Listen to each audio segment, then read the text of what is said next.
Selamat datang teruntuk kamu. Podcast ini sangat cocok loh untuk kamu yang belum bisa berbahagia karena kejadian itu. Hehe.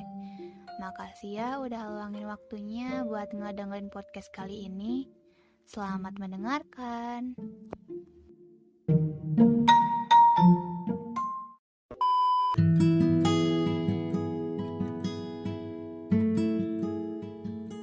Pada saat itu, aku melihat ponselku dan scroll-scroll medsos seperti biasanya. Aku melihat ada sebuah pamflet yang berisi sebuah perlombaan biologi tingkat nasional. Aku ingin sekali mengikuti lomba itu. Tapi, apa aku bisa ya? Aku kan gak pernah ranking di kelas. Terus, gimana ya kalau nanti aku gak bisa jawab pertanyaannya? Nanti malah buang-buang duit doang. Terus, aku kan orangnya susah mengingat materi. Mana banyak hafalannya lagi. Terus nanti banyak saingannya juga. Dahlah, gak usah ikutan. Kutipan barusan yaitu contoh dari orang yang meragukan diri sendiri. Apakah ada yang pernah seperti ini? Pernah lah ya pasti. Tapi jangan sedih dulu, karena dengan kamu bersikap seperti ini, itu tandanya kamu mulai dewasa. Tapi ingat ya, hal ini tuh harus dijauhi tahu. Ada banyak penyebab seseorang bisa ragu, yaitu salah satunya pengalaman di masa lalu, mungkin karena trauma gitu, pendidikan di masa kecil, membandingkan diri sendiri dengan orang lain, dan takut gagal. Ya emang bener banget sih, hal-hal itu tuh bikin kita ragu sama diri sendiri. Ragu itu wajar, tapi kalau dilakuin sekali gak apa-apa. Tapi jangan berkali-kali. Nanti bisa-bisa kalau terus-terusan ragu malah menimbulkan hal-hal buruk lain, seperti meningkatnya rasa depresi, frustasi, dan putus asa. Kalau aku lagi ragu sih, aku coba pikirin dulu. Terus udah gitu, kalau emang yang aku raguin itu penting, ya udah aku cobalah. Gak usah mikirin takut gagal atau apa. Daripada penasaran kan, terus kapan lagi coba? Kesempatan tak datang 2 kali. Kalau tetap ragu aja, walau udah pakai cara aku ya cara lain. Ada kok. Coba deh sadari apa yang membuat kita itu bisa ragu. Jangan berpikir berlebihan juga sih. Pilihlah apa yang kita anggap penting. Terus jangan banyak minta pendapat ke orang lain sebelum memutuskan sesuatu. Karena apapun keputusan kita itu kan kita sendiri yang jalanin. Orang lain gak bakal ngerti apa yang kita rasain. Believe in yourself.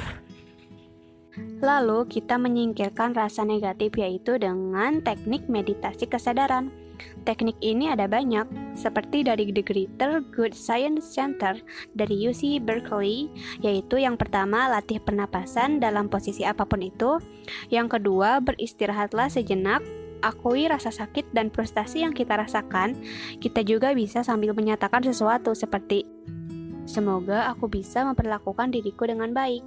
Atau bisa juga dengan semoga aku bisa menerima diriku apa adanya. Tapi ingat ya, sesuaikan kata-kata ini dengan apa yang kita rasakan. Yang ketiga, berjalanlah bolak-balik sebanyak 10-15 langkah.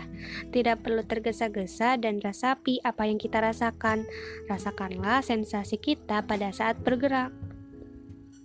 Terus, kita juga harus mengubah perspektif kita tentang kegagalan.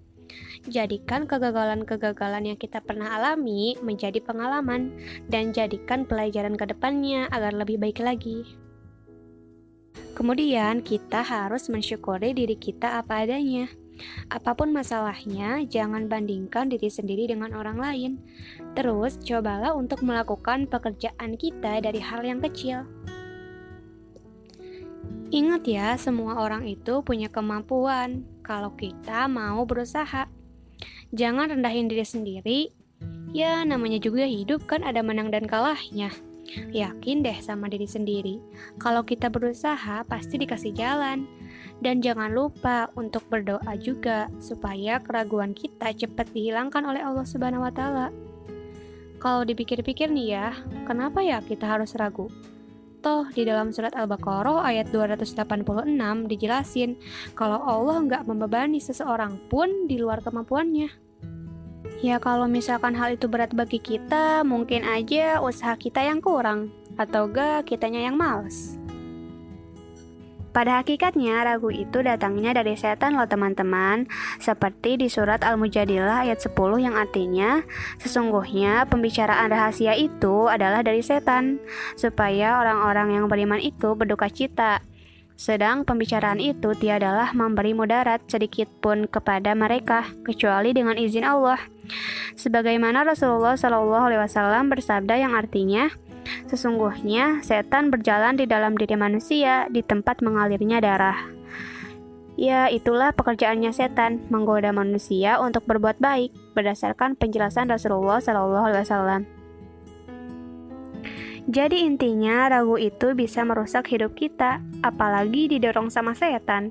Masa mau sih ngikutin keinginan setan? Enggak kan?